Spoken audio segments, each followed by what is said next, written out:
له ولي من الذل وكبره تكبيرا. الحمد لله الذي فكهنا بثمار أوراق العلماء والأتقياء والصلحاء، والصلاة والسلام على أشرف الأنبياء وعلى آله وأصحابه أجمعين. أما بعد، فأعوذ بالله من الشيطان الرجيم. بسم الله الرحمن الرحيم. إنا نحن نزلنا الذكر وإنا له لحافظون. وقال تعالى: يا أيها الذين آمنوا توبوا إلى الله توبة نصوحا. وقال تعالى: يا أيها الذين آمنوا اتقوا الله ولتنظر نفس ما قدمت لغد واتقوا الله إن الله خبير بما تعملون. عن أبي هريرة رضي الله تعالى عنه قال رسول الله صلى الله تعالى عليه وسلم: أربع إذا كن فيك ما فاتك من الدنيا: حفظ أمانة وصدق حديث وحسن خليقة وعفة في طعمة أو كما قال. وقال النبي صلى الله عليه وسلم: أدبوا أولادكم ثلاث خصال: حب نبيكم وحب أهل بيته وقراءة القرآن الكريم وفي روایت اخرى وتلاوة القرآن الكریم. درود شریف پڑھ لیں. اللہم انسانیت کی طرز سکھاتی ہے، انسانیت کو اپنے رب کا تعارف کرواتی ہے، انسانیت کو اس کا اپنا کلام ہے. جتنا بڑا کلام ہے اتنا بڑا ہی اس کو اتارنے والا ہے. وہ کون ہے؟ زمین کا بھی مالک ہے، آسمان کا بھی مالک ہے. زمین اور آسمان کے جو کچھ اندر ہے اس سب کا مالک ہے. یہ کیوں اللہ بتا رہا ہے؟ کہ بندوں کے دلوں کے اندر اللہ کی عظمت بیٹھ جائے. میں یہ نہ کہوں کہ یہ میرا ہے، آپ یہ نہ کہیں فلاں چیز میری ہے. ایک رب وہ بتا رہا ہے تم بھی میرے ہو، تمہارے پاس جو نعمتیں ہیں وہ بھی میری ہیں. جس زمین پہ تم اکڑ کے چلتے ہو وہ زمین بھی میری ہے. جو نعمتیں تم کھاتے ہو وہ نعمتوں کو اگانے والا، پیدا کرنے والا بھی میں ہوں. زمین وہی ہوتی ہے، پانی وہی ہوتا ہے، ذمہ دار وہی ہوتا ہے، ٹریکٹر وہی ہوتا ہے، بیج وہی ہوتا ہے. کبھی وہاں ہزاروں ٹن نکلتے، کبھی کچھ بھی نہیں ہوتا. تو کیا نکلا نتیجہ؟ ان ربکم اللہ الذی خلق السماوات والارض لہ ما فی السماوات وما فی الارض. تو اللہ اپنی وحدانیت کو بہت زیادہ بولتا ہے قرآن مجید میں. ہر ایک دوسری تیسری سورہ آیا صفحہ آپ کو بتائے گا جہاں پہ اللہ کی قدرت کاملہ کی علامات ہیں. ایک دفعہ کہہ دینا کافی تھا کہ زمین بھی میری ہے، آسمان بھی میرا. ایسے ہی جی مولانا ہر مکی صورت یہ بتا رہی سبح للہ ما فی السماوات وما فی الارض یسبح للہ ما فی السماوات وما فی الارض الملک القدوس الم نجعل الارض مہادا والجبال اوتادا وخلقناکم ازواجا اللہ لا الہ الا هو الحی القیوم لا تأخذه سنة ولا نوم له ما في السماوات وما في الأرض لله ما في السماوات وما في الأرض وإن تبدوا ما في أنفسكم أو تخفوه يحاسبكم به الله فيغفر لمن يشاء ويعذب من يشاء والله على كل شيء قدير. کیوں اللہ بتا رہا ہے؟ بار بار اللہ کیوں اس بات کو رپیٹ کر رہا ہے؟ کہ بندوں کے دل میں میری عظمت بیٹھ جائے، بندوں کے دل میں میری محبت بیٹھ جائے، بندوں کے دلوں میں میری عقیدت بیٹھ جائے، غیر سے نظریں ہٹ جائیں، مجھ پہ نظریں ٹک جائیں. یہی پیغام ہے لا الہ الا اللہ، لا الہ الا اللہ، لا الہ الا اللہ. یہی پیغام دے رہا ہے کہ میرے بندے مجھے رب مان، مجھے رب مان، مجھے رب مان. سارے فیصلے میرے اوپر چھوڑ دو، دیکھ میں تیرے ساتھ پھر کیا معاملہ کرتا ہوں. آنکھیں ہوتی ہیں، اللہ تعالیٰ اندھوں کی آنکھیں ہوتی ہیں، بہروں کے کان ہوتے ہیں، فالج زدہ آدمی کے ہاتھ ہوتے ہیں، اور گونگے کی زبان ہوتی ہے. لیکن وہ زبان سے اللہ نے بولنے کی طاقت لی تو زبان ہم سے بھی اچھی ہوتی ہے، وہ بولتے نہیں. سننے کے اللہ نے طاقت دے لی، ظاہری طور پہ کان ہم سے اچھے ہوتے ہیں، وہ سنتے نہیں ہیں. یہ ہے رب، یہ ہے رب. رب کون ہوتا ہے؟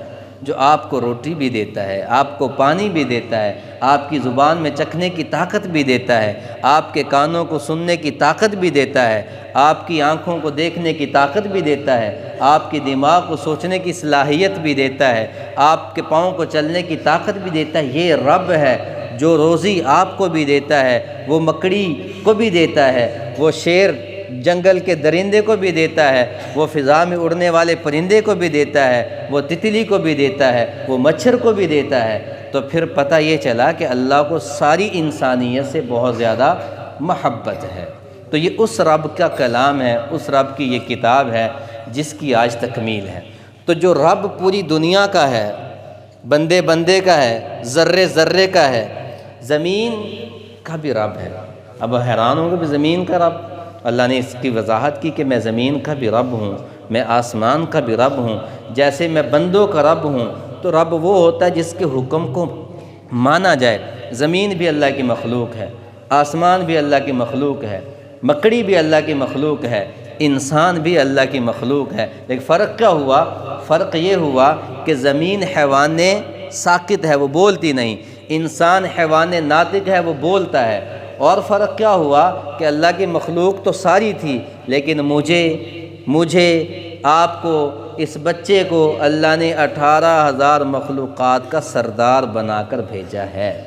والتین والزیتون وطور سینین لقد خلقنا الانسان فی احسن تقویم۔ پھر وہی بات آ گئی، اللہ تعالیٰ نے قسم اٹھائی ہے جی، تین کی قسم، زیتون کی قسم، طور سینا پہاڑ کی قسم۔ تین قسمیں اٹھانے کے بعد فیصلہ کیا کیا؟ لقد خلقنا الانسان فی احسن تقویم۔ میرے بندے، میرے انسان، میں نے تجھے بہت خوبصورت بنایا ہے، بہت اعلیٰ بنایا ہے، بہت عرفہ بنایا ہے، اور جتنی بھی مخلوقات زمین میں پیدا کی ہیں ان سب سے تجھے اعلیٰ اور اشرف اور عرفہ بنایا ہے۔ لیکن سوال یہ پیدا ہوتا ہے کہ جب سورج بھی اللہ کی مخلوق ہے، اللہ نے سورج کے لیے ضابطہ بنایا ہے کہ تم نے سردی کو اس وقت نکلنا ہے، فلاں ٹائم غروب ہونا ہے، گرمی میں اس وقت نکلنا ہے، اس وقت غروب ہونا ہے۔ تو فیصلہ پھر ہم نے کرنا ہے کہ سورج اللہ کی نافرمانی نہیں کرتا، جبکہ وہ انسان سے بھی ادنا درجے کی مخلوق ہے۔ چاند اللہ کی نافرمانی نہیں کرتا کیونکہ وہ انسان سے بھی ادنا درجے کی مخلوق ہے۔ ستارے نافرمانی نہیں کرتے، موسم اپنے وقت پہ بدلتے ہیں، گرمی اپنے وقت پہ آتی ہے، سردی اپنے وقت پہ آتی ہے، ستارے اپنے وقت پہ روشن ہوتے ہیں، چاند اپنے وقت پہ آتا ہے، سورج اپنے وقت پہ آتا ہے۔ کوئی بھی مخلوق اللہ کی نافرمانی نہیں کرتی۔ لیکن دکھ کی بات یہ ہے، افسوس کی بات یہ ہے کہ جس کو اللہ نے ساری مخلوقات کا سردار بنایا، پھر قسمیں اٹھا کر اس کی تخلیق کی تعریف کی، وہ اپنے رب کا نافرمان ہو جاتا ہے، وہ اپنے اللہ کا نافرمان ہو جاتا ہے۔ تو اللہ پھر ضابطہ تو یہ ہونا چاہیے تھا، ضابطہ تو یہ ہونا چاہیے تھا، جب انسان نافرمان ہوا اللہ اپنی نعمتیں واپس چھین لیتا، آپ کی زبان بولنا چھوڑ دیتی، آپ کی آنکھ نے غلط دیکھا، آنکھ کے اللہ طاقت اس کی بصارت چھین لیتے، آپ کے کانوں نے غلط سنا جو اللہ رسول نہیں چاہتے تھے، اللہ کانوں کی سماعت کو چھین لیتے، آپ کے قلم نے غلط فیصلے کیے، آپ کے ہاتھ غلط چلے، آپ کے ہاتھ ظلم کی جانب بڑھے، اللہ کو ناپسند تھا اللہ ہاتھوں کو شل کر دیتا، آپ کے قدم غلط رستے پہ چلے اللہ آپ کے قدموں کی طاقت کو چھین لیتا۔ لیکن اللہ نے ایسا کچھ بھی نہیں کیا۔ یا ایھا الانسان ما غرک بربک الکریم، اللہ نے تو اعتراف کیا ہے، محبت کا اظہار کیا کہ میرے بندے تو بے شک بے وفائی کر جا، تو بے وفائی کی انتہا کر، میں وفا کی انتہا کروں، تو بے وفائی جتنی کرتا ہے کر لے، لیکن مجھ سے مایوس مت ہونا، لا تقنطوا من رحمت اللہ یا عبادی الذین اسرفوا علی انفسہم، ایسی جی، لا تقنطوا من رحمت اللہ۔ اس آیت کا یہ علماء تو بیٹھے ہیں، ان کو کیا بتاؤں، آپ کو میں اس کی مٹھاس سناتا ہوں۔ اس آیت کے اندر مفسرین کہتے ہیں، مفسرین کہتے ہیں کہ اس آیت کے اندر اللہ کی محبت انسانیت کے لیے ایسے ٹپک رہی ہے جیسے شہد ٹپکتا ہے، جیسے شہد کی مٹھاس اس آیت کے اندر اللہ کی اپنے بندوں کے ساتھ محبت یوں ٹپک رہی ہے جیسے شہد سے مٹھاس ٹپکتی ہے۔ کوئی بندہ گناہ کرتا ہے یا اولاد نافرمان ہو جاتی ہے، کیونکہ والد گھر کا سربراہ ہوتا ہے، ایسے صاحب وہ کما کے لاتا ہے، وہ گھر بناتا ہے، وہ اس کے لیے سارا دن اپنی محنت کرتا ہے، پسینے بہاتا ہے، خون بہاتا ہے، اور بیٹا بات نہ مانے 1 دفعہ 2 دفعہ 3 دفعہ، تو باپ کیا کرتا ہے؟ میں نے تیرے لیے اپنی جوانی کھپا دی، اور تیرے لیے میں نے لوگوں کے ساتھ دشمنیاں مول لے لی، تیرے لیے میں نے اپنی ہڈیاں وہ ختم کر دی، اور تو میری بات ہی نہیں مانتا۔ 1 دفعہ نہ مانے گا، 2 دفعہ نہ مانے گا، تیسری دفعہ باپ جوتا اتار لے گا، گھر سے نکال دے گا۔ اللہ کیا کہہ رہا ہے؟ میرے بندے اتنی نعمتیں تجھے دی، تو نے کھائی ہیں، لیکن پھر بھی اگر تو میرا نافرمان ہو گیا، تو بے وفائی کر گیا، تو میں ایک ایسی ذات ہوں کہ مجھ سے کبھی بھی مایوس نہ ہونا۔ جو میں نے آیت پڑھی، یا عبادی، اس لفظ کے آخر میں چھوٹی یہ ہے جی، یا عبادی۔ عربی میں جو چھوٹی یہ آتی ہے یہ ملکیت کو ظاہر کرتی ہے۔ جیسے میں کہتا ہوں ساعتی، عربی میں گھڑی کو ساعتن کہتے ہیں، گھڑی، ساعتی میری گھڑی، قلنسواتی میری ٹوپی، عینی میری اینک، آپ کہتے ہیں میرا گھر، میری زمین، میری گاڑی۔ لفظ میری آپ کی ملکیت کو ظاہر کرتی ہے۔ اللہ کیا کہہ رہا ہے؟ یا عبادی، میرے بندے۔ اچھا، اللہ کو یہ کن بندوں کو کہنا چاہیے تھا میرے بندے؟ جو فرما بردار تھے، جو تہجد پڑھنے والے تھے، جو راتوں کو رونے والے تھے، جو سجدے کرنے والے تھے، جو زکوٰۃ دینے والے تھے، جو نگاہوں کی حفاظت کرنے والے تھے، جو عزتوں کے محافظ تھے، جو مسجدوں کو آباد کرنے والے تھے، جو جہاد کرنے والے تھے، جو اللہ کے راستے میں چلنے والے تھے، جو قرآن پڑھنے والے تھے، جو تلاوت کرنے والے تھے۔ اللہ کو تو یہ چاہیے تھا کہ ایسے بندوں کو کہتا میرے بندے، میرے بندے۔ اللہ نے کیا کہا ہے؟ یا عبادی الذین اسرفوا علی انفسہم، وہ میرے بندے جنہوں نے نافرمانی کی انتہا کر دی۔ میرے کون سے بندے؟ جنہوں نے نافرمانی کی انتہا کر دی۔ لا تقنطوا من رحمت اللہ، میری رحمت کے دروازے دوسروں کی نسبت تمہارے لیے اور بھی زیادہ کھلے ہیں۔ تو یہ اللہ کی محبت ہے بندوں کے ساتھ۔ اے میرے بندو، اے میرے بندو، گناہ گاروں کو کہا جا رہا ہے اے میرے بندو۔ یا ہم کوئی گناہ کر لیں تو ہم کہتے ہیں میں جب میرا پتر ہی نہیں، تو میرا بیٹا ہی نہیں ہے۔ اخبارات میں آپ نے اشتہار دیکھے، فلاں کو آگ کر دیا والد نے، بیٹا نافرمان ہو گیا، یہ میرے مرنے کے بعد یہ میری جائیداد سے آق ہے۔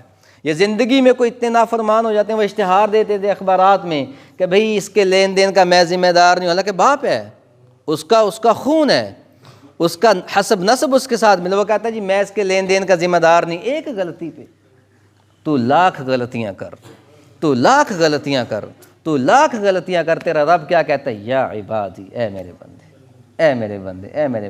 امام غزالی رحمۃ اللہ علیہ کے پاس ایک بندہ آ گیا، گناہ گار تھا، تو امام غزالی رحمۃ اللہ علیہ کسی مجلس میں واعظ و نصیحت کر رہے تھے، اللہ کے بہت بڑے بندے تھے، تو انہوں نے یہ مثال دی کہ دنیا کی زندگی کم ہے، آخرت کی زندگی زیادہ ہے۔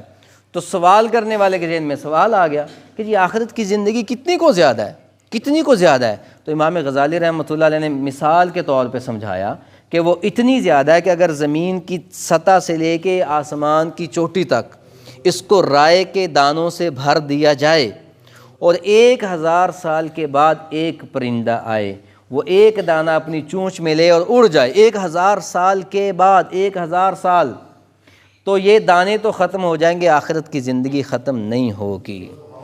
تو ہم میرے بھائیوں بزرگوں، ہم اتنی مختصر سی زندگی میں، آگے بہت بڑی زندگی ہے۔ تو میرا اللہ کا کہتا ہے وہ جو بہت بڑی زندگی ہے، وہ جو بہت بڑی زندگی ہے، اس زندگی کے لیے میں نے تیرے لیے بڑی نعمتیں بنا کے رکھی ہیں، میں نے تیرے لیے بڑی نعمتیں سجا کے رکھی ہیں۔ ایسی جنت تو دنیا میں ایک سجدہ کر، میرا رب تجھے ایسی جنت دے گا تو سوچ بھی نہیں سکتا۔ وَلَحْمِ طَيْرٍ مِّمَّا يَشْتَهُونَ، ہاں جی ایسے ہی ہے، آج تو برائلر لینا مشکل ہو گیا ہے۔ اللہ کیا کہہ رہا ہے؟ وَلَحْمِ طَيْرٍ مِّمَّا يَشْتَهُونَ، میرے بندے ایک سجدہ کر، مجھے راضی کر حاجی صاحب، اور وہ پرندہ جس کا تیرا دل چاہے گا میں تجھے وہ گوشت پیش کروں گا، تو جیسے چاہے گا، تو جیسے چاہے گا۔ آج تو میں کہوں جی میں نے ابھی دیسی مرغی کھانی ہے تو پینڈچ نہیں مل، لبنی دیسی مرغی، ہاں جی، تو بازار سے لینی پڑے تو 1500-1600 روپے کلو، ہم تو افورڈیبل نہیں ہے۔ تو کوئی اور پرندہ، میں کہوں جی میں نے ہرن کا گوشت کھانا ہے تو سوچ بھی نہیں سکتا۔ میرا اللہ کا کہتا ہے میرے بندے وَلَحْمِ طَيْرٍ مِّمَّا يَشْتَهُونَ، تو جو چاہے گا، جون سا پرندہ کہے گا، جس ذائقے میں کہے گا، میں تیرے لیے پیش کر دوں گا۔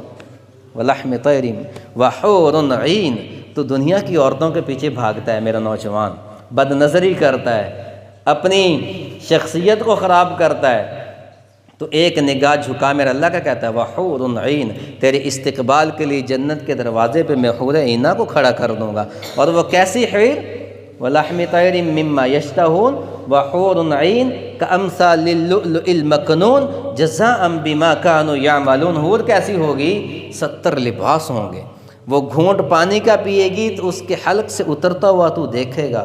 ایسا اللہ کے حسن کا شاہکار یہ میرا نوجوان، ایک نگاہ جھکا اللہ تجھے اس حور کا مالک بنا دے گا۔ اور پھر اللہ اعلان بھی کر رہا ہے کہ یہ اس چیز کا بدلہ ہے جو دنیا میں تم کرتے تھے۔ تو اللہ تعالیٰ اپنے بندوں سے بہت محبت کرتا ہے، مجھ سے محبت کرتا ہے، بچے سے محبت کرتا ہے، گناہ گار سے محبت کرتا ہے، نیک سے محبت کرتا ہے، لیکن محبت تب فائدہ دیتی ہے جب جانبین سے ہو۔ تو نگاہوں کا جھکا لینا، ابھی میں نے حدیث پڑھی، اس پہ بات کریں گے اور پھر انشاءاللہ ہم دعا کریں گے۔ میں نے حدیث پڑھی، اس میں 4 باتیں اللہ کے نبی صلی اللہ علیہ وسلم نے فرمائیں کہ 4 کام تم کر لو تو دنیا بے شک لٹ جائے، تمہیں کوئی نقصان نہیں۔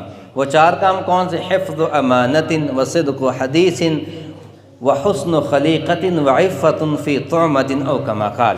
نبی کریم صلی اللہ علیہ وسلم نے فرمایا جس کو 4 چیزیں مل گئیں اس کی بے شک ساری دنیا لٹ جائے اس کو گھاٹا کوئی نہیں۔ پہلی چیز حفظ امانت، اس کو امانت کی حفاظت مل جائے، امانت داری مل جائے۔ وصدق حدیث، اس کو سچ نصیب ہو جائے، سچ کا عادی ہو جائے، جھوٹ سے نفرت ہو جائے۔ وحسن خلیقت، اور اس کو اچھے اخلاق مل جائیں۔ وعفت فی طعمت، اور اس کو عافیت والا رزق حلال مل جائے۔ یہ 4 چیزیں جس کو مل گئیں اسے کائنات کی ہر چیز مل گئی، اسے کوئی گھاٹا نہیں۔ تو ابھی جو میں نے بات کی کہ پہلی بات جو کہ نوجوان زیادہ ہیں، تو بھائی ہمیں اپنی نظروں کو پاک کرنا ہے، نظروں کو پاک کرنا ہے۔ سب سے بڑی چیز رزق میں بے برکتی لانے والی، زندگی میں بے برکتی لانے والی، دل کو سیاہ کرنے والی، چہرے کا حسن چھیننے والی، تیرے اعمال کو اکارت کرنے والی تیری نگاہ ہے۔ یہ اٹھ گئی غلط تو تیرا پانی پھر گیا، تیرا دل سیاہ ہو گیا، تو گناہ کبیرہ میں پڑ گیا۔ جھک گئی فقط اس لیے کہ اللہ روک رہا ہے، میرا نبی روک رہا ہے، تو پھر اللہ کا کہتا ہے تیرے لیے دنیا میں بھی راحت ہے، آخرت میں بھی راحت ہے۔ عمیر بن حبیب رضی اللہ تعالیٰ عنہ، حضرت عمر کا زمانہ، نوجوان خوبصورت صحابی، یہ 10 صحابہ کا دستہ شکار پہ نکلا، تو ان کو روم کی سرحد میں چلے گئے، رومیوں کے پاس، تو انہوں نے ان کو پکڑ لیا، آگے سے مقابلہ ہوا تو 9 شہید ہو گئے۔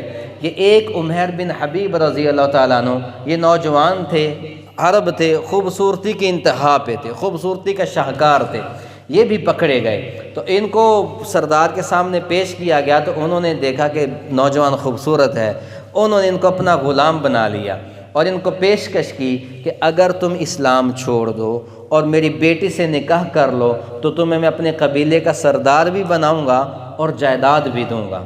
میری بیٹی سے نکاح کر لو اور اسلام چھوڑ دو تو میں قبیلے کا سردار بھی بناؤں گا اور جائیداد بھی دوں گا۔ تو انہوں نے کیا کہا؟ انہوں نے کہا تو اپنا قبیلہ چھوڑ، تو مجھے پورا ملک روم بھی دے، عرب کی بادشاہت بھی دے، ایک نہیں میرے نکاح میں جتنی مرضی تو دے دے، لونڈیاں بھی ساتھ دے دے، نکاح بھی کر دے، ایک لمحے کے لیے بھی اگر تو کہے کہ میں اپنے رب سے یا اپنے رسول سے بے وفائی کر جاؤں تو نہیں کروں گا۔ ہم تو 10 روپے بھی بک جاتے ہیں، ہزاروں کے پیچھے اپنا ایمان بیچ دیتے ہیں، لاکھوں تو بہت دور کی بات ہے، 1000 کے پیچھے اپنا ایمان بیچ دیتے ہیں، 500 پہ بک جاتا ہے مسلمان۔ میرے نبی کے صحابی ہیں، اللہ نے انہی کی تعریف کی ہے، محمد الرسول اللہ والذین معہ اشداء علی الکفار رحماء بینہم تراہم رکعا سجدا یبتغون فضلا من اللہ ورضوانا۔ ایسے جی اولئک هم المفلحون کون ہیں؟ صحابہ ہیں۔ اولئک هم الراشدون کون ہیں؟ صحابہ ہیں۔ اولئک هم المتصدقون کون ہیں؟ صحابہ ہیں۔ اولئک هم المہتدون کون ہیں؟ صحابہ ہیں۔ اولئک هم المہتدون، کون ہیں؟ صحابہ ہیں۔ رضی اللہ عنہم ورضوا عنہ ذلک لمن خشی ربہ، کس کی اللہ تعریف کر رہا ہے؟ میرے نبی کے صحابہ کی تعریف کر رہا ہے۔ تو انہوں نے کہا عرب بھی دے، روم بھی دے، بیٹی بھی دے، بادشاہ بھی دے، ایک لمحے کے لیے بھی اگر کہیں کہ میں اسلام سے، ایمان سے پھر جاؤں تو یہ نہیں ہو سکتا۔ آنکھوں کی حیا کی بات ہو رہی تھی۔ تو انہوں نے ان کو ایک محل میں قید کروا دیا، پانی بھی کوئی نہیں، کھانا بھی کوئی نہیں، اور وہاں پہ یہ 3 دن بھوکے اور پیاسے رہے۔ چوتھے دن ایک طوائفہ کو، خوبصورت لڑکی کو اس کے کمرے میں بھیجا، اس کے جس جگہ پہ قید تھا اس جگہ پہ بھیجا، اور اسے پینے کے لیے شراب دی، کھانے کے لیے سور کا گوشت دیا، اور وہ برہنہ حالت میں لڑکی جا رہی ہے، اور اس نے سردار نے اس کو تیار کیا تھا کہ اس کو شراب پلانا، سور کا گوشت کھلانا، اور پھر بدکاری پر آمادہ کرنا۔ یہ ہوتا ہے ایمان اور ایمان کا امتحان۔ وہ لڑکی گئی، خوبصورتی کا شاہکار ہے، خوبصورتی کا شاہکار ہے، اور شراب ہے، اور شباب بھی ہے، کباب بھی، جوانی بھی چڑھتی، اور عرب 3 دن گزر گئے۔ اس ایمان کی استقامت والے اللہ کے پسندیدہ بندے نے نگاہ ہی نہیں اٹھائی، نظر اٹھتی تو گناہ ہو جاتا۔ 3 دن بعد وہ لڑکی کہتی ہے تم کیا ہو؟ تم کون ہو؟ انسان ہو، جن ہو، پتھر کے ہو کہ 3 دن سے میں تمہارے سامنے بیٹھی ہوں؟ میں تو وہ ہوں جو میں جس بازار سے گزر جاؤں تو لوگوں کی نگاہیں مجھ پہ ٹک جاتی ہیں، یہاں حسن کے میرے چرچے مشہور ہیں، اور تم کون ہو کہ 3 دن سے میں تمہارے سامنے سج سنور کے بیٹھی ہوں، یہ شراب بھی پڑی ہے، یہ گوشت بھی پڑا ہے، تم نے نگاہیں نہیں اٹھائیں، کون روکتا ہے تمہیں؟ تو اس نے کہا مجھے اللہ روکتا ہے۔ یہ ہے اللہ، جو آپ تنہائی میں بھی ہوں تو اللہ تمہارے ساتھ ہو، تم بازار میں ہو اللہ تمہارے ساتھ ہو، تم سب کچھ کر سکتے ہو لیکن اس لیے رک جاؤ کہ میرا رب روکتا ہے۔ اللہ کی قسم تم سے اللہ راضی ہے، اللہ تم سے راضی ہے۔ یہی تو ایمان والے کا امتحان ہوتا ہے، یہی تو محبت کی آزمائش ہوتی ہے۔ ہر محبوب اپنے محبوب، محب اپنے محبوب کو آزمانا چاہتا ہے، عاشق اپنے معشوق کی آزمائش چاہتا ہے۔ اللہ بھی آپ کو آزماتا ہے، کبھی دے کر کبھی لے کر، یہ اللہ کی طرف سے آزمائش تھی۔ تو انہوں نے کہا کہ مجھے میرا اللہ روکتا ہے، میں اس لیے تجھے نہیں دیکھتا، اور کہا کہ میری بھوک اس درجے پہ ہے کہ میرے لیے یہ حرام کھانا بھی جائز ہے، میری پیاس اس درجے پہ ہے کہ میرے لیے یہ حرام کھانا بھی جائز ہے، لیکن مجھے پتہ ہے کہ اگر میں کھا گیا تو میں بہک جاؤں گا، میں اسی بھوک اور پیاس کی شدت میں جان دے کر اپنے رب سے ملنا چاہتا ہوں۔ تو وہ جو بندہ اللہ کے لیے کچھ کرتا ہے تو اللہ اس کے لیے رستے کھول دیتا ہے، اللہ اس کے لیے رستے کھول۔ ان الذین قالوا ربنا اللہ ثم استقاموا تتنزل علیہم الملائکہ الا تخافوا ولا تحزنوا وابشروا بالجنۃ التي کنتم توعدون۔ کیا اللہ نے اعلان کیا ہے؟ جس بندے نے یہ کہا کہ میرا رب اللہ ہے، پھر اس پہ ڈٹ گیا، پھر اس پہ کھڑا ہو گیا، آزمائش آئی کوئی پرواہ نہیں، حالات آئے کوئی پرواہ نہیں، بس میرا رب اللہ ہے، اس پہ ڈٹ گیا تو اللہ تعالیٰ کیا کرے گا؟ اس کی مدد کے لیے فرشتوں کو اتار دے گا۔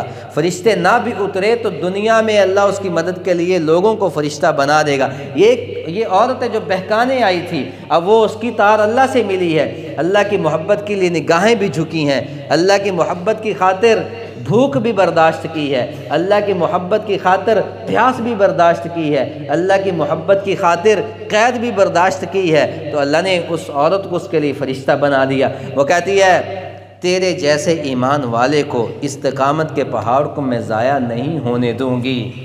تو وہی جو اس کو بہکانے آئی تھی وہ اسے کیا کہتی ہے؟ یہ میرے پاس چند پیسے ہیں، یہ پکڑو، اور رات کے اندھیرے میں رستہ بھی بتایا کہ اس رستے پہ چلتے جاؤ تو اتنی دیر میں تم اپنے حجاز میں داخل ہو جاؤ گے، تیرے جیسے پاک دامن کی پاک دامنی کو میں اپنی واہیاتی سے چاک نہیں کروں گی۔ تو وہ وہاں سے نکل آئے، حضرت عمر کا دور تھا، ان کو آ کر سارا قصہ سنایا کہ امیر المومنین یہ ہوا، تو حضرت عمر نے فرمایا تھا یہ اللہ کی وہ مدد ہے جس کا اس نے ایمان والوں سے وعدہ کیا ہے۔ تو میرے بھائیوں، نوجوانوں، اپنی تنہائی کو پاکیزہ کریں، اللہ کی قسم آپ کو لوگ دیکھ کے آپ کی تعریف کریں گے، اپنی تنہائی کو پاکیزہ کریں، اپنے نگاہوں کو پاکیزہ کریں، اپنی سوچ کو پاکیزہ کریں، اپنی فکر کو پاکیزہ کریں، اپنی مجلس کو پاکیزہ کریں، اپنی محفل کو پاکیزہ کریں، پھر آپ کے چہرے پہ نور بھی آئے گا، گھر میں برکت بھی آئے گی، زندگی سے بے چینی بھی ختم ہوگی، آپ کے معاشرے میں حسن بھی آئے گا، آپ کی گلیوں میں امن بھی آئے گا، آپ کی سوسائٹی میں محبتیں بھی پھیلیں گی۔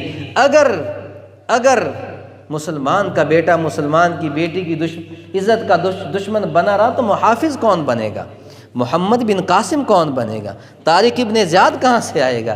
محمد بن قاسم آپ نے ہی بننا ہے، طارق بن زیاد آپ نے ہی بننا ہے۔ ایک بہن نے خط لکھا کہ میری عزت لوٹ گئی، کہاں سے وہ چلا 18 برس کا نوجوان اور کہاں گیا ملتان تک، اور جب واپس جا رہا تھا ہندو، عیسائی، سکھ عورتیں اپنے دوپٹے محمد ابن قاسم کے گھوڑے کے آگے ڈال رہی تھی عورتیں، اور یہ کہتی تھی کہ اے مسلمان کے بیٹے تم تو جا رہے ہو، اگر تم چلے گئے تو ہماری عزتوں کا محافظ کون ہوگا؟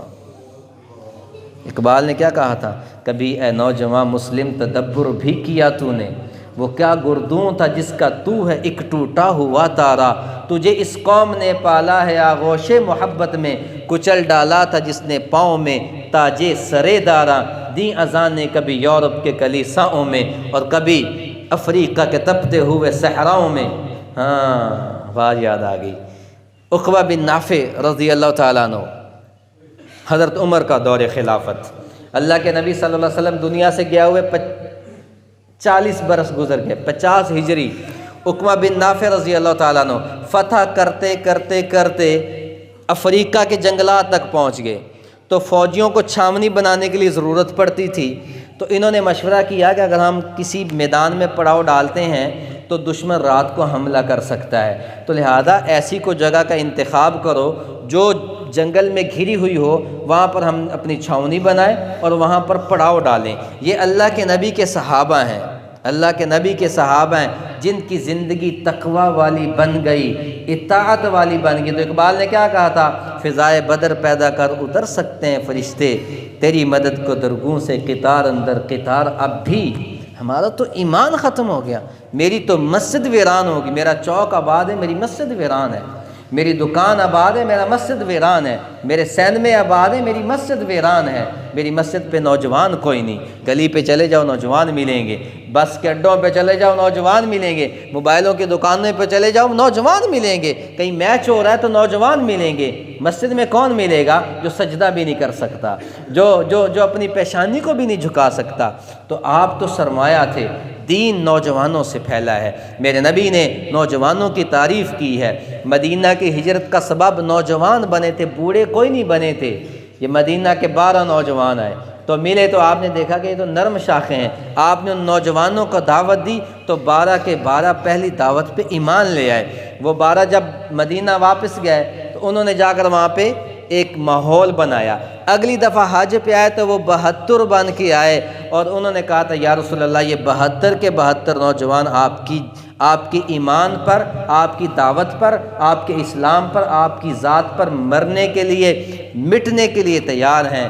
آپ تاریخ پڑھ کے دیکھیں، یہ 72 کے 72 کوئی 20 سال کا تھا، کوئی 28 سال کا تھا، کوئی 30 سال، نوجوان تھے، حیا والے تھے۔ تو اللہ کے نبی نے بھی یہ فرمایا تھا کہ جب کوئی نوجوان توبہ کر لے، ایک آنسو اللہ کی یاد میں، اللہ کے خوف میں بہا دے، تو ایک نوجوان کی توبہ پہ اللہ بہت خوش ہوتے ہیں۔ عقبہ بن نافع رضی اللہ عنہ بات سنا رہا تھا کہ جب ہم اللہ کے ہو جاتے ہیں، یہ تو چھوٹے چھوٹے مسئلے ہیں، جاب نہیں ملتی، اللہ کے ساتھ تعلق کوئی نہیں، جاب نہیں ملتی، قرضہ نہیں اترتا، اللہ کے ساتھ اللہ کی قسم تعلق کوئی نہیں، پریشانی آ گئی، اللہ کے ساتھ تعلق کوئی نہیں، برکت اٹھ گئی، اللہ کے ساتھ تعلق کوئی نہیں، فصل کوئی نہیں ہوئی، اللہ کے ساتھ تعلق کوئی نہیں۔ تو اللہ کو کیا پڑی کہ آپ کی جہاں 50 من ہونی اللہ 20 من کر، اللہ نے 30 من کہاں لے کر جانی ہے؟ لیکن اللہ یہ بھی دیکھتا ہے کہ میرا بندہ میرے لیے کیا کرتا ہے، وہ یہ بھی دیکھتا ہے اس کی تو آنکھ بھی گیلی نہیں ہوتی میرے خوف سے، اس کی تو آنکھ بھی نہیں ادھر اٹھتی جدھر میں چاہتا ہوں، اس کی آنکھ بھی وہ دیکھتی جو میں نہیں چاہتا، اس کے کان بھی وہ سنتے ہیں جو میں نہیں پسند کرتا، اس کا دماغ وہ سوچتا ہے جو میری سوچوں کے مطابق نہیں ہے، اس کا جسم وہ کرتا ہے جو میں نہیں چاہتا۔ تو جب ہم سب کچھ وہ کریں گے جو اللہ نہیں چاہتا تو پھر وہ نہیں ہوگا جو ہم چاہتے ہیں۔ اے ابن آدم ایک تیری چاہت، ایک میری چاہت۔ تو اپنی چاہت کے پیچھے بھاگتا رہے، کھپا دے اپنے آپ کو، ہوگا پھر بھی وہ جو کہ میری چاہت ہے۔ اگر اے ابن آدم تو اپنی خواہش کو، اپنی چاہت کو میری چاہت کے تابع کر دے گا تو میں وہ کر دوں گا جو تیری چاہت ہے۔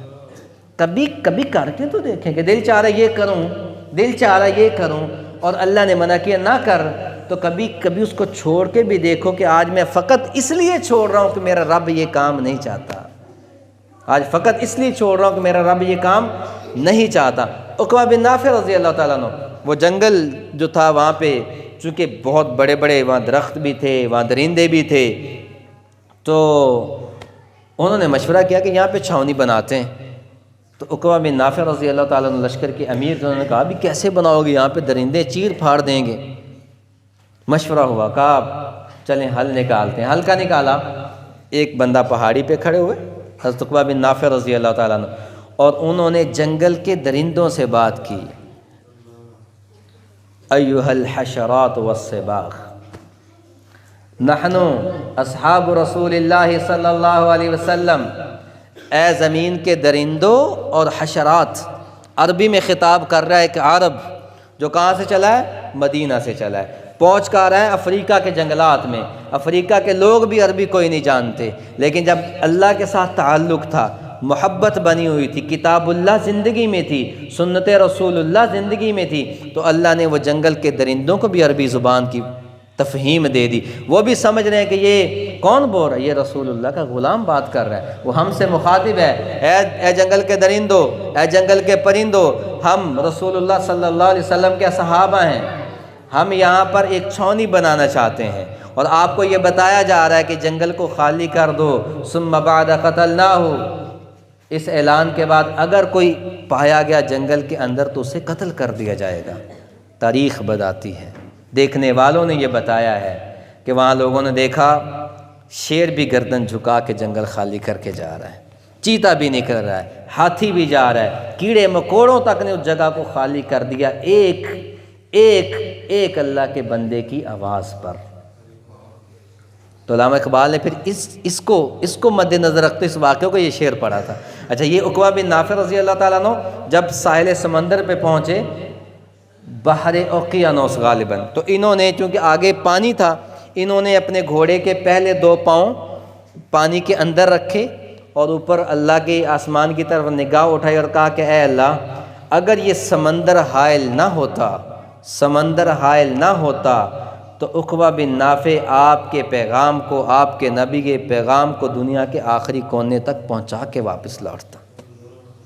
تب اقبال نے کہا تھا، دیں اذانیں کبھی یورپ کے کلیساؤں میں اور کبھی افریقہ کے تپتے ہوئے صحراؤں میں، دشت تو دشت تھے دریا بھی نہ چھوڑے ہم نے، بحر و ظلمات میں دوڑا دیے گھوڑے ہم نے، شان آنکھوں میں نہ جچتی تھی جہانداروں کے، کلمہ پڑھتے تھے ہم چھاؤں میں تلواروں کے، تجھ سے سرکش جو ہوا تو بھی پھر جاتے تھے، تیغ کیا چیز ہے ہم توپ سے بھی لڑ جاتے تھے، نقش توحید کا ہر دل پہ بٹھایا ہم نے، اور زیر خنجر بھی یہ قرآن یہ کلمہ سنایا ہم نے۔ تو اللہ کے ساتھ بھائی ہم نے اپنا تعلق مضبوط کرنا ہے۔ جو نوجوان بیٹھے ہوئے، میں آپ سب سے خصوصی طور پہ مخاطب ہوں، اگر لائن سیدھی ہو گئی تو جاب کا مل جانا چھوٹی سی بات ہے، ڈگری کا مل جانا چھوٹی سی بات ہے، اگر لائن سیدھی نہ ہوئی تو پھر مشکلات ہیں، تو پھر مصائب ہیں، تو پھر تکلیفیں کو کرنے والا کون ہے؟ اللہ ہے۔ اللہ کیا کہتا ہے؟ پوری انسانیت کے دل، اللہ تعالیٰ اعضاء سے مشابہت سے پاک ہے کہ میں کہوں اللہ کا ہاتھ ہے، اللہ ان چیزوں سے پاک ہے، لیکن سمجھانے کے لیے مختلف روایات میں آتا ہے پوری انسانیت کے دل اللہ کی مٹھی میں ہے، تو آپ کے لیے کسی کا دل نرم کر دے، آپ کے لیے کوئی رستہ کھول دے۔ ایک بات تو یہ تھی۔ دوسری بات، اتنے کچھ اللہ کی تعریف سنانے کے بعد اللہ نے بھی اعلان کیا ہے، یا ایھا الذین آمنوا توبوا الی اللہ توبۃ نصوحا، اے میرے بندو تم پکی اور سچی توبہ کر لو، یہ جو دوستی میری اور تمہاری خراب ہوئی ہے میں اس کو پہلے کی مانند درست کر دوں گا، اس کو میں درست کر دوں گا، میں ٹھیک کر دوں گا۔ اور ٹھیک اللہ کیسے کرے گا؟ یہ ضابطہ دنیا کا، یہ ٹوٹ جائے نا جی، اس کو دوبارہ جوڑ لگائیں، بولا نا، یہ ٹوٹ جائے جوڑ لگائیں تو وہ جوڑ نظر آئے گا۔ دیوار پہ سیمنٹ خراب ہو جائے ہم اس کو اتار کے نیا لگائیں تو وہ جوڑ نظر آئے گا۔ اللہ کیا کہتا ہے؟ میرے بندے ایک دفعہ نہیں، 100 دفعہ نہیں، 1000 دفعہ بھی تو نے توبہ کی تھی، تو نے میرے ساتھ وعدہ کیا تھا کہ اللہ میں آپ کی نافرمانی نہیں کروں گا، چلیں وہ ٹوٹ گئی، تو تیرا چونکہ میرے ساتھ تعلق ہے تو وہ ٹوٹی ہوئی کو میں اس طرح سے جوڑوں گا کہ کسی کو محسوس تک نہیں ہوگی کہ وہ ٹوٹی ہوئی ہے۔ آخری واقعہ اور پھر ہم بات کو ختم کرتے ہیں۔ موسیٰ علیہ السلام کا زمانہ ہے اور بارش بند ہو چکی ہے، بارش رک چکی ہے، اور موسیٰ علیہ السلام نے قوم کو اکٹھا کیا، کیا نماز پڑھتے ہیں کہ اللہ کی نافرمانی کی وجہ سے اللہ نے اپنی رحمت کو روک لی۔ یہ بھی نافرمانی کی شکلیں ہوتی ہیں، جب بارش ضرورت ہو تو نہیں پڑتی، جب ضرورت نہ ہو تو پانی کا سیلاب آ جاتا ہے۔ اور اللہ تعالیٰ نے کسی کو آگے تھپڑ تھوڑے مارنے جی، اللہ نے کسی کی ٹانگیں تھوڑی توڑنی آ کے، اللہ انسان کو جھنجھوڑتا ہے۔ بس وہ جو عقل والے ہیں، فَاعْتَبِرُوا يَا أُولِي الْأَبْصَارِ، قرآن میں اعلان کیا ہے کہ عقل والو سمجھ جاؤ، نصیحت پکڑ لو، تمہاری بیماری نہیں جا رہی تو وجہ کیا ہے، دوائیاں اثر چھوڑ گی تو وجہ کیا ہے، وجہ یہی ہے کہ لائن سیدھی کوئی نہیں اللہ کے ساتھ، اللہ کے ساتھ لائن سیدھی کر لیں۔ ایسی ہستی ہے جو آپ کو بلا رہی ہے، آپ کو پکار رہی ہے۔ تو موسیٰ علیہ السلام نے قوم کو اکٹھا کیا کہ بھئی اللہ کو مناتے ہیں، اللہ ناراض ہو گئے، اس لیے بارش آنا بند ہو گئی ہے، بارش آنا بند ہو گئی۔ میری نوجوان نسل ساری رات فلمیں، گانے، بڑوں کے وڈیروں کے ڈیروں پہ ساری رات مچرے، لڑکیاں ناچیں آپ کی شادیوں میں، لڑکیاں کہاں اللہ مانے گا؟ اللہ نے تو ناراض ہونا ہے۔ اللہ جبار بھی ہیں، قہار بھی ہیں، اللہ کی رحمت کبھی جوش میں بھی آتی، کبھی غیظ اور غصے میں بھی آتی ہے۔ تو اللہ کو کس نے منانا ہے؟ آپ ایک نوجوان آنسو بہا دے، پورے علاقے کی قسمت بدل سکتی ہے، پورے علاقے کی قسمت، آپ کا گھر تو چھوٹی سی بات ہے، پورے علاقے کی قسمت بدل سکتی ہے۔ تو موسیٰ علیہ السلام نے اکٹھا کیا ہوا ہے۔ اب موسیٰ اللہ کے کلیم پیغمبر، دعا کی جا رہی ہے، اللہ کی طرف سے وحی آئی، موسیٰ یہ تیرے پاس جو بندے اکٹھے ہیں، ان میں ایک ایسا نافرمان ہے، اس کی گناہوں کی اتنی نحوست ہے، اس سے میں اتنا ناراض ہوں کہ یہ سارے اگر رو رو کے اپنے آپ کو ہلکان بھی کر لیں تو میں چونکہ ایک بندے سے ناراض ہوں جو اس میں موجود ہے، جو اس کے اندر موجود ہے، میں تمہاری دعاؤں کو قبول نہیں کروں گا، اسے نکالو باہر۔ موسیٰ علیہ السلام نے اعلان کیا، ابھی اس طرح کا کوئی بندہ ہے جس سے اللہ بہت ناراض ہے، وہ مجلس سے نکل جائے، جب تک وہ یہاں موجود ہے اللہ دعا کو قبول نہیں کریں گے۔ یہ تو ہر کسی کو پتہ ہے کہ میں کتنے پانی میں ہوں، آپ کو پتہ ہے آپ کتنے پانی میں ہیں، ان کو پتہ ہے اس کا اللہ کے ساتھ کتنا تعلق ہے۔ آپ مجھے دیکھ رہے ہیں، میں جبے دستار میں بیٹھا ہوں، آپ سمجھتا ہوں کہ پتہ نہیں کیا بلا ہے، مجھے پتہ ہے میں کیا۔ اگر میرا رب پردے نہ ڈالتا تو ہم کسی کو شاید منہ دکھانے کے قابل نہ ہوتے۔ اگر میری تنہائی لوگوں پہ میرا رب عیاں کر دیتا تو میں ممبر رسول پہ نہ ہوتا، میں جوتوں کے نیچے ہوتا۔ اس سے بڑی کیا رحمت ہوگی اللہ کی، کیا بڑی محبت ہوگی۔ تو موسیٰ علیہ السلام نے کہا ایسے نوجوان کو نکالو۔ اب وہ اپنی جان گیا کہ یہ میری وجہ سے سب کچھ ہو رہا ہے، کہ میری رات زنا میں، شراب میں، اللہ کی نافرمانی میں، اور میں ایک ہو کے پورے شہر کو میں نے عذاب میں ڈالا ہوا ہے۔ تو وہ کیا کہہ رہا ہے؟ وہ اسی وقت اللہ سے بات کرتا ہے، یا مَلَّهُ تَزُرُّهُ الذُّنُوبُ وَلَا تَنْقُصُهُ الْمَغْفِرَةُ۔ وہ کیا کہتا ہے؟ لَوْ خَرَجْتُ فَفَضَحْتُ لِنَفْسِي وَلَوْ مَكَثْتُ لَمُنِعَ النَّاسَ الْمَطْرُ۔ اگر میں نکلتا ہوں تو میری عزت کا جنازہ نکل جائے گا، اگر میں نکلوں کہ میری وجہ سے بارش نہیں ہو رہی تو میری تو عزت کی دھجیاں اڑ جائیں گی کہ تو تھا بدبخت، تو کیا کالے کرتوت کرتا ہے۔ لو خرجت ففضحت لنفسی، اگر نکلا تو میری عزت چلی جائے گی۔ وَلَوْ مَكَثْتُ لَمُنِعَ النَّاسَ الْمَطَرُ، اگر یہاں پہ رکا رہا تو بارش نہیں آئے گی، کیا کروں؟ آسمان کی طرف نگاہ اٹھائی، یا مَلَّهُ تَزُرُّهُ الذُّنُوبُ وَلَا تَنْقُصُهُ الْمَغْفِرَةُ، کہ اللہ مجھے پتہ ہے کہ میری وجہ سے، میرے کالے کرتوتوں کی وجہ سے یہ عذاب آیا ہے، اگر تو آج مجھے بخش دے گا تو تیرے خزانے گھٹنے کوئی نہیں، اور اگر تو مجھے سزا دے گا تو تیرے خزانے بڑھنے کوئی نہیں۔ مجھے سزا دینے سے تو بڑھتا نہیں، مجھے معاف کرنے سے تو گھٹتا نہیں، اللہ مجھے معاف کر دے۔ ابھی یہ کہا ہے، دل کے اندر بات ہے، اور اپنی عزت بچانے کی خاطر یہ کہا ہے۔ بارش شروع ہو گئی، بارش برسنے لگ گئی، اللہ نے موسیٰ علیہ السلام سے کہا، موسیٰ علیہ السلام نے اللہ سے بات کی، یا اللہ کیا ماجرا ہے؟ ابھی اعلان کروایا تھا کہ کوئی نکلے گا تو بارش ہو، کوئی نکلا ہی کوئی نہیں، کوئی نکلا ہی کوئی نہیں میرے رب، اور بارش برس گئی، کیا بات ہے؟ میرے اللہ نے کہا موسیٰ یہ میرے بندے کا اور میرے ساتھ معاملہ، وہ مجھ سے روٹھا ہوا تھا، میں اسے منانا چاہتا تھا، آج وہ مان گیا تو میری رحمت بھی تمہارے اوپر برس چکی ہے۔ ہم تو مائل بکرم ہیں، کوئی سائل ہی نہیں، اور راہ دکھلائیں کسے، کوئی راہ روے منزل ہی نہیں۔ میرے بھائیوں، میرا اللہ مجھ سے بڑی محبت کرتا ہے، آپ سے بڑی محبت کرتا ہے، خدا کے واسطے اللہ کی محبت کو ضائع نہ کرو، اللہ کی محبت کو ضائع نہ کرو، اللہ کی محبت کو ضائع نہ کرو۔ آج سانس ہے تو چانس بھی ہے، کل سانس نہیں ہوگا تو چانس بھی ختم ہو جائے گا۔ آج آپ کی رحمت کے لیے، اللہ کی رحمت کے آپ کے استقبال کے لیے منتظر ہیں، ابھی پیشانی جھکا لو، ابھی ایک بول دو استغفر اللہ، اللہ معاف کر دے میں جو زندگی گزری تھی۔ تو اللہ کی قسم، اللہ کا وعدہ ہے کہ آپ یوں اٹھیں گے جیسے ابھی ماں کے پیٹ سے باہر آئے۔ تو آج کی پہلا پیغام یہ تھا کہ آنکھوں میں حیا پیدا کریں، ہم سب اپنی تنہائیوں کو پاکیزہ کریں۔ امام غزالی نے فرمایا تھا، کتنا بے وقوف ہے وہ بندہ جو نفس کی لذت کے لیے گناہ کرتا ہے، لذت ختم ہو جاتی ہے، گناہ باقی رہتا ہے، اور کتنا عقل مند ہے وہ بندہ جو اللہ کی محبت کے لیے گناہ کو چھوڑتا ہے، مشقت برداشت کرتا ہے، نیکی کی مشقت کرتا ہے، مشقت ختم ہو جاتی ہے، نیکی باقی رہتی ہے، نیکی تیرے کھاتے میں جمع ہو جائے گی۔ جب تو قبر میں جائے گا تیرے سامنے تلاوت قرآن آئے گی۔ اپنے گھروں کو قرآن مجید کی تلاوت سے مزین کریں، اپنی زندگی میں صبح و شام تلاوت لے کر آئیں، گھر صبح نماز کے لیے سب اٹھیں۔ آپ دیکھیں برکتیں کیسے نہیں آتی، یاسین کی تلاوت، مغرب کے بعد واقعہ کی تلاوت، عشاء کے بعد سورہ ملک کی تلاوت، پڑھیں تو صحیح، خدا کے لیے پڑھیں تو صحیح۔ نسل نے قرآن کو کھولنے چھوڑ دیا۔ آپ اپنے گھروں میں کتنے لوگ ہیں جنہوں نے پچھلے رمضان سے اب تک قرآن کا تو حق ہے کہ روز ایک پارہ تلاوت کیا جائے، کچھ نہ کچھ روز پڑھا جائے۔ دعائیں صبح و شام کی زبانی یاد کریں، صبح کی دعا پڑھیں، شام کی دعا پڑھیں، آپ کا محافظ اللہ ہو جائے گا۔ اللہ سے بڑا محافظ کون ہے؟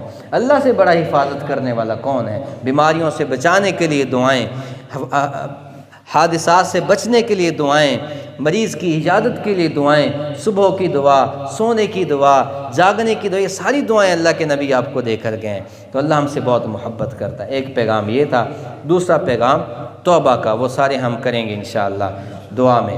اور تیسری بات یہ کہ آج تکمیل قرآن کی یہ تقریب تھی، تو اس میں بھی یہ پیغام آ گیا کہ جن کی تو ابھی قرآن مجید کی تکمیل ہوئی ہے ان کے لیے تو بہت مبارک، الحمدللہ، بہت دنیا کی بہت بڑی ڈگری انہوں نے یہ حاصل کر لی۔ اور دوسرے ہمارے لیے یہ پیغام ہے کہ ہم سب قرآن مجید کی تلاوت کو لازمی پکڑیں۔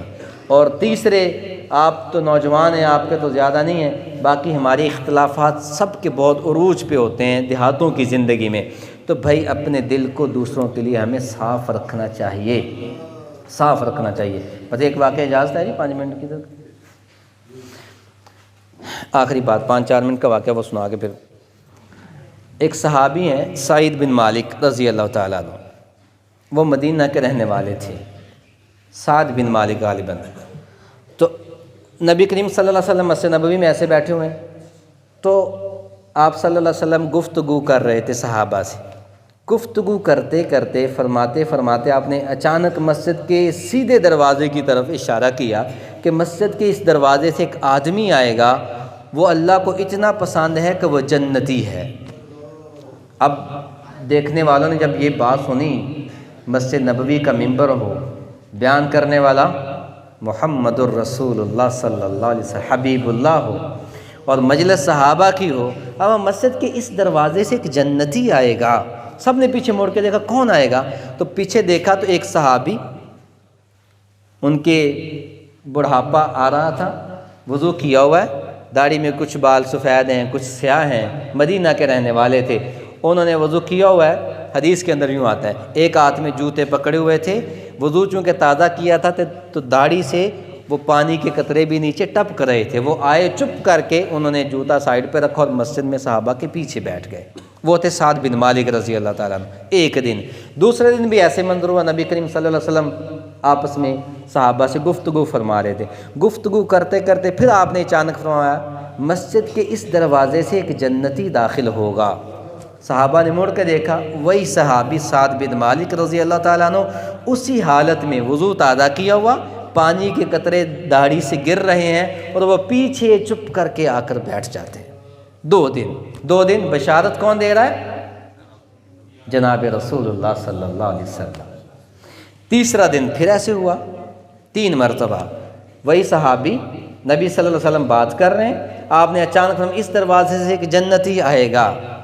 آپ دیکھیں، ایک دفعہ بھی کہہ دینا کافی تھا، 3 دفعہ ہائی لائٹ کیا کہ کوئی تو یہ پوچھنے والا ہو کہ یا رسول اللہ اس کو جنت کی بشارت کس عمل پہ مل رہی ہے؟ اللہ نے جنت کا وعدہ تو سارے صحابہ سے کیا ہے، لیکن وہ تو آخرت کا معاملہ، دنیا میں جنت کی بشارت 10 صحابہ تو 10 مبشرہ، ابو بکر فی الجنہ وعمر فی الجنہ وعثمان فی الجنہ وعلی بن فی الجنہ وزبیر فی الجنہ وسعد بن ابی وقاص فی الجنہ وسعید بن زید فی الجنہ، ایسی جی 10 بھول گئے، تو 10 کے ساتھ تو اعلان وعدہ ہے۔ تو یہ جو اللہ کے نبی 3 دفعہ، تیسرے دن پھر مسجد کے اس دروازے سے جنتی آئے گا، تو وہی صحابی اسی حالت میں اور آ کر بیٹھ گئے۔ اب اس مجلس میں 3 دن ہی ایک نوجوان صحابی عبداللہ بن عمرو بن عاص رضی اللہ تعالیٰ عنہ وہ بیٹھے ہوئے تھے۔ اب ان کے دل میں یہ خیال پیدا ہوا کہ اس بات کو، اس راز کو کھولا جائے، ان سے پوچھا جائے کہ ان کو کس وجہ سے اللہ کے رسول نے جنت کی بشارت 3 مرتبہ دی ہے۔ ان کو اس بات کی خبر نہیں کہ میرے متعلق یہ اعلان ہو چکا ہے۔ اب یہ عبداللہ بن عمر رضی اللہ تعالیٰ، چونکہ یہ خود بڑے عبادت گزار صحابی تھے، ان کے حالات میں آتا ہے، بات پھر وہی آتی ہے، جب ہم صحابہ کے، نوجوان صحابہ کی زندگیوں کو پڑھیں گے پھر جا کے ہم اپنا رستہ متعین کریں گے کہ لوگوں نے کیسے اللہ کو راضی کیا۔ عبداللہ بن عمر رضی اللہ تعالیٰ عنہ جن کے دل میں یہ خیال پیدا ہوا، یہ ایسے تھے کہ یہ دن کو روزہ رکھتے تھے سارا سال اور رات کو تہجد پڑھتے تھے، تلاوت کرتے تھے، 3 دن میں یا ایک روایت میں 1 دن میں پورے قرآن کی تلاوت کر لیتے تھے، پورے قرآن مجید۔ ان کے دل میں خیال پیدا ہوا کہ یہ بشارت مجھے کیوں نہیں ملی، انہیں کیوں ملی، کس عمل پہ ملی ہے؟ تو وہ سعد رضی اللہ تعالیٰ عنہ کے گھر گئے شام کو اور جا کر کہا کہ میری اپنے باپ سے جھگڑا ہوا ہے، تو میں کچھ دن آپ کے پاس گزارنا چاہتا ہوں، کچھ راتیں آپ کے پاس رکنا چاہتا ہوں۔ رات رکنے کا مقصد یہ تھا، وہ یہ دیکھنا چاہتے تھے کہ جن کو جنت کی بشارت 3 دن زبان نبوت سے ملی ہے، ان کا عمل کیا ہے، یہ رات کیسے گزارتے ہیں، یہ دن کیسے گزارتے ہیں، یہ اللہ کو راضی کیسے کرتے ہیں۔ تو 3 دن جنت کی بشارت ملی۔ وہ آئے، انہوں نے تو کیا بہانہ کہ میری باپ سے لڑائی ہوئی ہے، تو انہوں نے سعد بن مالک رضی اللہ تعالیٰ عنہ فرمانے لگے کہ کوئی بات نہیں، آپ میرے بیٹے جیسے بھتیجے، آپ کا اپنا گھر ہے، رکو۔ شام کو نماز پڑھی، عشاء کی، گھر آئے، کھانا کھایا۔ اب سعد رضی اللہ تعالیٰ عنہ جو تھے وہ انہوں نے اپنی بستر سیدھا کیا اور سو گئے۔ عبداللہ بن عمر رضی اللہ تعالیٰ عنہ یہ انہوں نے چہرے پہ چادر اوڑھی اور یوں ایکشن کیا کہ یہ سو رہے ہیں، لیکن سو نہیں رہے تھے، یہ چھپ چھپ کے انہیں دیکھ رہے تھے کہ میں دیکھوں گا کہ یہ رات کو کیا عبادت کرتے ہیں۔ سمجھ آ رہی نا بات کی؟ انہوں نے دیکھا کہ وہ عشاء پڑھ کے سوئے اور صبح تہجد کے وقت اٹھے، نہ رات کو تلاوت کی، نہ رات کو کوئی ذکر کیا، نہ رات کو لمبے سجدے کیے، نہ رات کو رو رو کے دعائیں کی۔ ایک دن ایسا گزر گیا، اگلا دن پھر انہیں ان کے ساتھ گزارا، ان کے گھر گزارا کہ اب دیکھتا ہوں آج کی رات وہ کیسے گزاریں گے۔ دوسری رات بھی وہ فوراً نماز پڑھ کے کھانا کھا کے سو گئے اور تہجد کے وقت اٹھے، کوئی اضافی عبادت کوئی نہیں کی۔